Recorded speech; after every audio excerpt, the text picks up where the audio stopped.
Hello అండి, welcome back to our channel. ఈరోజు వీడియోలో చికెన్ ఫ్రై ఎలా రెడీ చేయాలో చూద్దాం. ముందుగా మనము చికెన్ని తీసుకొని అందులో సాల్ట్ వేసుకోవాలి. ఆ తర్వాత మనము కొద్దిగా వాటర్ వేసుకోవాలి.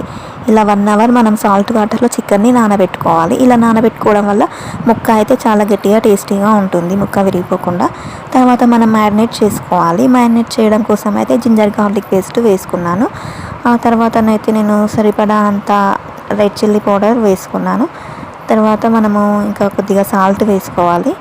సాల్ట్ వేసుకున్న తర్వాత అయితే కొంచెం పెప్పర్ పౌడర్ యూస్ చేశాను. పెప్పర్ పౌడర్ ఉంటే యూస్ చేస్తే వేసుకోండి, లేదంటే లేదు, మీ ఇష్టం. తర్వాత నేను కొద్దిగా ధనియా పౌడర్ వేసుకున్నాను. ధనియా పౌడర్ కూడా వేసుకున్న తర్వాత కొద్దిగా టర్మరిక్ పౌడర్ వేసాను. ఆ తర్వాత అయితే నేను కర్డ్ యూజ్ చేశాను. కర్డ్ కొంచెమే ఉంది కాబట్టి కొంచెం వేసాను. మీ దగ్గర ఉంటే యూజ్ చేసుకోవచ్చు, లెమన్ ఉన్నా కూడా యూజ్ చేసుకోవచ్చు. తర్వాత ఇలా మ్యారినేట్ చేసి బాగా కలుపుకొని మ్యారినేట్ చేసుకొని నేనైతే ఒక 2 అవర్స్ నేను ఫ్రిడ్జ్లో పెట్టుకున్నాను.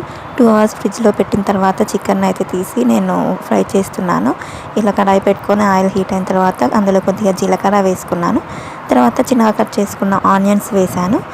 ఆనియన్స్లో కొద్దిగా పసుపు వేసుకున్నాను. అందులో తక్కువ వేసాను కాబట్టి ఇందులో కూడా తక్కువ వేసాను.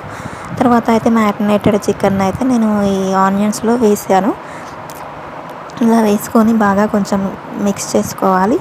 ఓకే, మనం ఈ చికెన్ ఫ్రైని కలపకూడదు.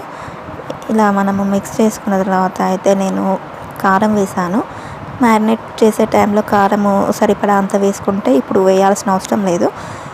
కొద్దిగా నేను గరం మసాలా ఇంకా ధనియా పౌడర్ కూడా వేసుకున్నాను. ఆ తర్వాత నేను మళ్ళీ కరివేపాకు వేసాను. కరివేపాకు కొంచెం ఫ్రై అయిన తర్వాత అయితే మనము పచ్చిమిర్చి వేసుకోవాలి. పచ్చిమిర్చిని ఇలా కొంచెము 2గా కాట్లు పెట్టి వేసుకోవాలి. అవి ఫ్రై అయిన తర్వాత లాస్ట్లో కొత్తిమీర అయితే వేసుకోవాలి. మీకు కూడా వీడియో నచ్చింది అనుకుంటున్నాను. టేస్ట్ మాత్రం చాలా బాగుంటుంది. నచ్చితే like, share and subscribe please.